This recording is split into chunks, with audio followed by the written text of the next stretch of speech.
Tax लिया जाता है, बदले में सरकार हमें क्या देती है। सुबह में जब ये चाय करते हैं लोग 3 करोड़ 20 लाख चाय का खर्चा है। जब तक आप अपने कंबल में सो रहे होते हैं 3.5 करोड़ रुपया गया किस चीज में, चाय पीने में। और हम देखते हैं जो 2-3 लाख रुपया टैक्स दे देता है वो ऐसा चौड़ में रहेगा जैसे लगता है पूरा खर्चा वही उठा रहा है। और युद्ध जब होता है तो ये रेट बढ़ जाता है, क्योंकि फिर युद्ध में ना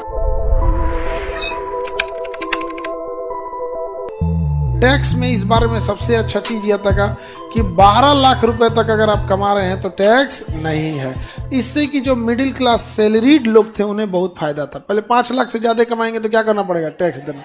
अभी उतना टैक्स नहीं है। देखिए भारत में टैक्स से समस्या नहीं है, समस्या ये है कि उस टैक्स को लेने के बाद आप फैसिलिटी के नाम पे कुछ भी नहीं देते हैं। टैक्स लिया जाता है, बदले में सरकार हमें क्या देती है, सिक्योरिटी और फैसिलिटी, इंफ्रास्ट्रक्चर देती है।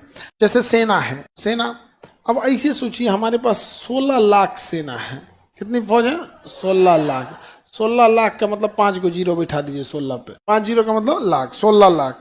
सुबह में जब ये चाय बिस्किट नाश्ता करते हैं लोग तो आप मान के चलिए 20 रुपया लग गया चाय बिस्किट नाश्ता का। केवल चाय का नाश्ता, एक चाय उसके साथ बिस्किट, कितना रुपया लग गया, 20 रुपया लग गया। ये केवल हम चाय का बजट बता रहे हैं। देखो 16 दूनी 32 और 5 को जीरो यहाँ है, 6 को जीरो यहाँ है, 3 करोड़ 20 लाख चाय का खर्चा। ये दिन में 3 बार चाय रिफ्रेशमेंट आता है, मतलब ये 3 करोड़ 20 लाख केवल किस चीज का खर्चा है, चाय का। तुम्हें क्या लगता है सेना रख लेना खेल आसान हो जाता है, चाय का खर्च है बाबू। सुबह सुबह जब आप उठ रहे होते हैं ना उससे पहले वो लोग चाय पी के पीटी के लाइन में लग जाते हैं। अभी हम इस चाय के साथ ना फल दिया गया है, ना केला, ना दूध, ना चना, ना कुछ ब्रेड और कुछ नहीं जोड़े, चाय बिस्किट। सुबह खाया चाय बिस्किट, पीटी के लाइन में लग गया।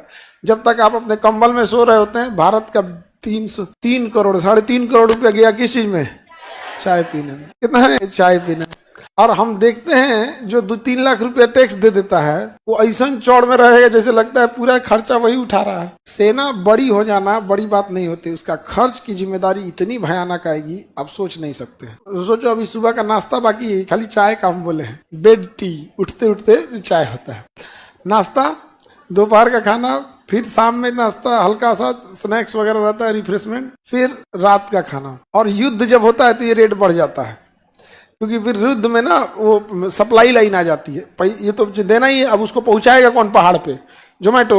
अगर मान के चलिए हम ही लोग यहाँ से जाके म्यांमार पे हमला करते तो म्यांमार तक राशन ले जाने वाला चाहिए ना जी, उसके लिए एक अलग डिवीजन होता है, सप्लाई लेन बोलते हैं। तो बजट तैयार कर देने में आपको पूरा आइडिया होना चाहिए, ऐसे नहीं कि हमारा मन कर रहा है तब तक ही कर देंगे। बढ़िया बढ़िया लोग का मतलब एक नॉर्मल इंसान जीवन में इतना नहीं